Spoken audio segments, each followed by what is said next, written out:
ఇది మా types of instance మీకు ఓకేనా? Okay sir. ఇక్కడ చూసుకుంటే ఈ M7Gలో తీసుకుంటే ఈ సైడ్లో తీసుకుంటే CPU, vCPU, మెమరీ, ర్యామ్ ఇక్కడ ఇచ్చిన చూడండి. 4 GB RAM, CPU 1, M7 large 8, 4, okay 16, 8, 32, 16, 64 ఇలా అప్ టు 256 ఇలా ఓకే ఇచ్చినాడు. ఏ హార్డ్ డిస్క్ యూజ్ చేశాడు? SSDయా NVMe హార్డ్ డిస్క్ ఈ సైడ్లో ఇచ్చినాడు. ఓకే. Okay okay. నేను T2 తీసుకుంటే మన ఫ్రీటైల్ T2 దీన్ని ఏమంటారంటే బర్స్టబుల్ పెర్ఫార్మెన్స్ ఇన్స్టెన్స్.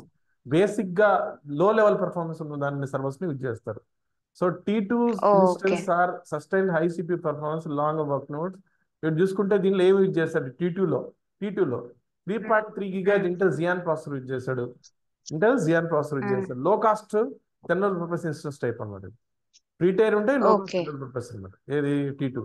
ఓకే ఈ T2లో ఓకే. మళ్ళీ ఉన్నాయి చూడండి. T2 nano, T2 micro, T2 small, T2 medium, T2 large, medium, large, 2x large, extra large. 2x large. ఇక్కడ ర్యామ్ తీసుకుంటే 0.5 GB RAM, 1 GB RAM, 2 GB RAM, 4 GB RAM, 8 GB RAM, 16 GB RAM ఇలా ఉన్నాయి. Okay మనకి T2 micro free వస్తుంది. 1 GB RAM, 1 okay. GB వస్తుంది. ఒకటి ఇక్కడ exception ఏంటంటే పాత డేటా సెంటర్లో T2 మైక్రో ఫ్రీ వస్తుంది. కొత్త డేటా సెంటర్లో T3 మైక్రో వస్తుంది. ఓహో. ఓకే T3 మైక్రో ఫ్రీ వస్తుంది. దీనికి 2 CPUలు, ఒక ఓకే. 1 GB ర్యామ్ వస్తుంది. Oh okay Hyderabad okay. Shift అయ్యారనుకోండి ఫ్రీ T3 మైక్రో వస్తుంది. మ్మ్, మ్మ్. హైదరాబాద్ న్యూ ఓహో data okay centre. Okay Mumbai old data centre T2 micro free. North okay Virginia T2 micro free. Okay sir. ఓకేనా? Okay sir. నెక్స్ట్ ఏముంది? Compute optimise nothing but processor ఎక్కువ ఉంటుంది. దేనికి యూజ్ చేస్తారు okay compute optimise instance are ideal for compute board application that benefit from high performance processor. Instances are best suitable for batch processing workloads, media transcoding, high performance web servers, high performance computing, scientific modeling, dedicated gaming servers, server engine, machine engine inference also use చేస్తారు. దీన్ని compute optimise దీంట్లో మళ్ళీ ఏముండే ఈ types ఉన్నాయి? Instance ఏముండే మళ్ళీ ఏముండే దీంట్లో మళ్ళీ టైప్స్ ఉన్నాయి. టైప్స్ ఉన్నాయి. ఈ టైప్స్ లో అంటే సార్ ఇప్పుడు ఏముంటాయంటే ఫర్ ఎగ్జాంపుల్ నెట్ఫ్లిక్స్ ఇట్లాంటివి వాడొచ్చు ఇవి. నెట్ఫ్లిక్స్ మీకు of course Netflix accelerator computing కూడా ఎందుకంటే యూజ్ చేస్తారు. నెట్ఫ్లిక్స్ లాంటివే కోర్స్. ఓకే ఓకేనా? సో దీంట్లో ఓకే సార్. తీసుకుంటే ర్యామ్స్ తీసుకుంటే ర్యామ్ మ్మ్, దీంట్లో మ్మ్. మెమరీ ప్రాసెసింగ్ పవర్ ఎక్కువ ఉంటుంది. ఓకే స్విగ్గీ ఓకే తీసుకుంటుంది నా దగ్గర C7G 6 Swiggy compute optimise. Okay okay. So ఈ పేర్లో నెక్స్ట్ మెమరీ ఆప్టిమైజ్ ఉంది. ఏముంది? మెమరీ ఆప్టిమైజ్ అంటే RAM. RAM. Huge amount of data set ని మనం రన్ చేయాలన్నప్పుడు ఏం చేస్తాం? Memory optimise. Memory memory optimise. Memory optimise application use చేయడానికి ఆప్టిమైజ్. Memory optimise. ఇక్కడ మళ్ళీ R8G, R7G, R7A ఇలా ఉన్నాయి. ఇక్కడ హై మెమరీ తీసుకుంటే ఇక్కడ చూడండి ర్యామ్ ఎంత ఉంది చూడండి, 24 TB. ఏ క్లౌడ్ ప్రొవైడర్ కూడా 24 TB ర్యామ్ ని మీకు ప్రొవైడ్ చేయడు. సూపర్ కంప్యూటర్ స్పీడ్ కూడా అంత ఉండదు. ఓకే 24 TB ర్యామ్ అండి. అవును. 24 GB కాదు, 24 TB ర్యామ్. టీబీ అవును సార్. Memory optimise. ఓకే ఓకేనా? దీంట్లో ఏ ప్రాసెసర్లు యూజ్ ఓకే చేస్తారో సార్. ఇస్తుంది. యూస్ కేసెస్ తీసుకుంటే SAP HANA ideal for running the large enterprise databases like production installation of SAP HANA install చేయాలి. Okay SAP running business suite HANA, next generation బిస్ SAP S4 HANA, data mart solution HANA, business warehouse HANA లాంటివి use చేస్తాయి. ఇది memory optimise. Okay ఓకేనా? Okay sir. Accelerated computing అంటే ఏంటంటే graphic card ఉంటుంది. ఏముంటుంది? గ్రాఫిక్ కార్డ్ అంటే అంటే గేమ్స్ అలాంటి వాటికి. Gaming perform actions such as floating point numbers, graphic processing, data patterning matching more efficiently in the okay software CPU. Okay. దీంట్లో మళ్ళీ ఓకే. ఉంటాయి. ఇక్కడ నేను ఒక జనరేషన్ P5 తీసుకుంటే గ్రాఫిక్ కార్డ్ స్పేస్ ఎంత ఉంటుంది? 64 GB, 640 GB. 640 GB. అంటే అన్బిలీవబుల్ అనమాట. అంటే ఏంది? మనకి ఏదైతే మన ల్యాప్టాప్ లో మీకు 4 GB గ్రాఫిక్ కార్డ్ ఉన్న ల్యాప్టాప్ కొనుక్కోవాలని మీకు 1 లక్ష రూపాయలు అవుతుంది. అవును. 8 GB ఉన్న గ్రాఫిక్ కార్డ్ ల్యాప్టాప్ కొనుక్కోవాలంటే మీకు 3 లక్షల రూపాయలు అవుతుంది. అవును సార్. అలాంటి 64 GB ఒకసారి ఆలోచించండి. 640 GB. 640 అంటే అంత గ్రాఫిక్స్ మెమరీని అది హ్యాండిల్ చేస్తుంది. నెక్స్ట్ ఏంది సార్ ఇప్పుడు ఈ యాక్సిలరేటెడ్ కంప్యూటర్స్ ఇట్లాంటివి ఇప్పుడు చాట్ జీపీటీ ఇట్లాంటి వాటికి అయితే ఇవి బాగా యూజ్ అవుతాయి కదా సార్, అంటే అలాంటివి ప్రాసెసింగ్ స్పీడ్ అది ఎక్కువ ఉంటాయి కదా. మెయిన్ ఏంటంటే వాటికి హెచ్పిసి ఆప్టిమైజ్ ఒకటి, memory optimise. Okay. Memory optimise chat జీపీటీకి సపరేట్ సర్వర్స్ ఉంటాయి, సపరేట్ సర్వర్స్ ఓకే. ఉంటాయి. ఆ సర్వర్స్ కూలింగ్ వాటర్ చేస్తారు, ఏసీతో చేయరు. ఓహో. Okay sir. కూలింగ్ ఉంటది కదా, వాటికి సపరేట్ సర్వర్స్ ఉంటాయి, అవునవును. డేటా సెంటర్ ఉంటుంది. ఆ ఓకే. కూలింగ్ ఏసీ ఉండదు ఓకే. వాటికి కూలింగ్ వాటర్ ఓకే. చేస్తారు. మీరు ఒకసారి గూగుల్లో సెర్చ్ చేయండి, ఓకే. చాట్ జీపీటీ నిండడానికి ఎంత వాటర్ కావాలని, సర్వర్స్ రన్ అవ్వడానికి. ఓకే. ఓకే. Okay sir. ఓకేనా. Okay sir. Next storage optimise అంటే నథింగ్ బట్ మనకి 3 టైప్స్ ఆఫ్ స్టోరేజ్ ఉంటాయి. ఒకటి ఏంది హార్డ్ డిస్క్, ఇంకోటి ఏంది ఎస్ఎస్డి, ఇంకోటి ఏంది మనకి ఎన్విఎం ఎస్ఎస్డి. మీకు ఎన్విఎం ఎస్ఎస్డి అంటే హై స్పీడ్ ఉంటుంది, అవును సార్. స్పీడ్ ఉంటుంది, అదే అది. సో ఈ స్టోరేజ్ ఆప్టిమైజ్ లో మీకు ఏముంటాయి చూడండి, ఇక్కడ ఏముంది ఇక్కడ చూడండి. ఇక్కడ చూస్తే ఇక్కడ రాస్తుంటాడు అన్నిట్లో కూడా మీకు network speed plus NVMe hard disk ఇస్తాడు, ఎక్కువ హార్డ్ డిస్క్ ఇస్తాడు. Okay. Okay. Size of the hard disk కూడా చాలా ఎక్కువ ఉంటుంది చూడండి, size of the hard disk కూడా ఎక్కువ ఓకే. ఉంటుంది. Okay sir. HPC ఆప్టిమైజ్ అంటే high performance computing optimise purpose to build the best price performance running the HPC workloads లాస్ HPC ideal for the high performance processor or large complex simulation చేసే దగ్గర, deep learning దగ్గర use చేస్తారంట. ఏది HPC. Okay. HPC optimise.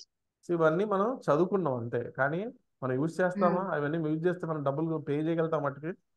అవును. అవును. ఇక్కడ ఈ T2 మైక్రో ఏదైతే ఇచ్చాడో ఇక్కడ చూసుకుంటే ఇది 1 year ఫ్రీ తీసుకుంటే బేస్ లైన్ ప్రైస్ తీసుకుంటే లినక్స్ ప్రైసింగ్ ఇక్కడ ఇచ్చిండో చూడండి. అంటే ఇచ్చాడు 0.0124 USD per hour. Hour. Windows కి ఎక్కువ ఉంటుంది 0.017. ఇది కూడా ఫ్రీ కాదు, కానీ 1 year ఫ్రీ ఇస్తాడు. 1 year తర్వాత ఆ డబ్బులు కట్టాలి. ఓకే. Okay sir. ఇప్పుడు నేను డిఫాల్ట్ ఏం తీసుకున్నాను, default Windows T2 micro instance type, not default instance type T2 micro. If it is Hyderabad it is T3 micro. I want shift, నా దగ్గర డబ్బులు ఉంటారు అబ్బాయి, నేను ఏదైనా చేసుకుంటాను. ఇక్కడ చూసి ఏమొస్తుంది, ఇక్కడ స్క్రాల్ చేస్తే ఏమొస్తుంది, ర్యామ్స్ ప్రాసెసర్ మారుతుందా? అవును సార్. మారుతున్నా లేదా? అవును, మారుతున్నాయి. ప్రైసింగ్ కూడా పక్కన చూడండి. అవును సార్. అవును. నెక్స్ట్ థింగ్ ఏంటంటే కీపేర్. ఏంది key pair? Key pair is nothing but చూడండి, జాగ్రత్త చూస్తే చదివితే, key pair is securely connect instance, nothing but మీ ఏదైతే సర్వర్ ఉండారో సర్వర్లో లాగిన్ అవ్వడానికి మీకు క్రెడెన్షియల్స్ కావాలా? సెక్యూర్గా లాగిన్ అవ్వాలంటే క్రెడెన్షియల్స్ కావాలి కదా, యూజర్ నేమ్ పాస్వర్డ్ కావాలి కదా. అవును. ఆ క్రెడెన్షియల్స్ ఎక్కడ ఉంటాయి? కీపేర్లో ఉంటాయి. ఇక్కడ ఉంటాయి కీపేర్ లాగిన్ లో. ఏదైతే నువ్వు కీపేర్ కీపేర్ లాగిన్ క్రియేట్ లో. చేస్తున్నావో ఆ కీపేర్లో నీ క్రెడెన్షియల్స్ ఉంటాయి. ఓకే. ఇక్కడ ఈ పక్కన రైట్ సైడ్ ఏముంది, క్రియేట్ న్యూ కీపేర్ అని. ఫస్ట్ టైం న్యూ కీపేర్ ని క్రియేట్ చేస్తాను నేను, ఏదైతే ఫస్ట్ క్లాస్ అని పెడతాను. You can give any name. నా దగ్గర చాలా కీపేర్స్ ఉంటాయి, అవి గివ్ ద నేమ్. ఈ కీపేర్ పెమ్మా పీపీకే మన లైనక్స్ వచ్చినప్పుడు డిస్కస్ చేద్దాం, ప్రస్తుతానికి వదిలేయండి. Create key pair. ఓకే, ఈ కీపేర్ లోకల్ కంప్యూటర్ డౌన్లోడ్ అయింది చూడండి, ఎక్కడ డౌన్లోడ్ ఫోల్డర్లో. ఓకే. ఓకేనా. ఓకే. ఈ కీపేర్ ఉంటేనే ఆ పర్టికులర్ ఇన్స్టెన్స్ మీరు లాగిన్ అవుతారు, కీపేర్ లేకుండా మీరు ఇన్స్టెన్స్ లాగిన్ అవ్వలేదు. Okay sir. ఓకే, ఇవి ఏదైతే సెట్టింగ్స్ ఉన్నాయో యాజ్ టీస్ వదిలేయండి. ఇక్కడ సెక్యూరిటీ గ్రూప్ ఏముంది, నెక్స్ట్ ఏంది, మిగిలిన సెట్టింగ్స్ ఏం ఫైర్ వాల్ సెక్యూరిటీ గ్రూప్. అంటే ఏదైతే సర్వర్లోకి నువ్వు లాగిన్ అవ్వాలనుకున్నావు, సర్వర్ యొక్క సర్వీసెస్ యూజ్ చేసుకున్నావో ఏ సర్వీసెస్ అలౌ చేయాలి. ఓకే. అంటే ఒకవేళ వెబ్ సర్వర్ అయితే హెచ్టిటిపి అలౌ చేయాలా, ఒకవేళ మెయిల్ సర్వర్ అయితే SMTPయా, ఒకవేళ నువ్వు రిమోట్ నుంచి desktop by the default RDP ఉంటుంది, ఎందుకంటే అది విండోస్ కాబట్టి. నాది కూడా విండోస్ కంప్యూటర్, నీది కూడా విండోస్, అది క్లౌడ్ కూడా విండోస్ కంప్యూటర్ కాబట్టి RDP ఎనేబుల్ అయి ఉంటుంది. అంటే RDP అంటే remote desktop protocol, remote desktop protocol. ఒకవేళ లినక్స్ అయితే x86 ఉంటుంది. ఓకే. అది ఓకేనా. Okay sir. ఓకే. అండర్స్టాండ్? అర్థమైంది సార్.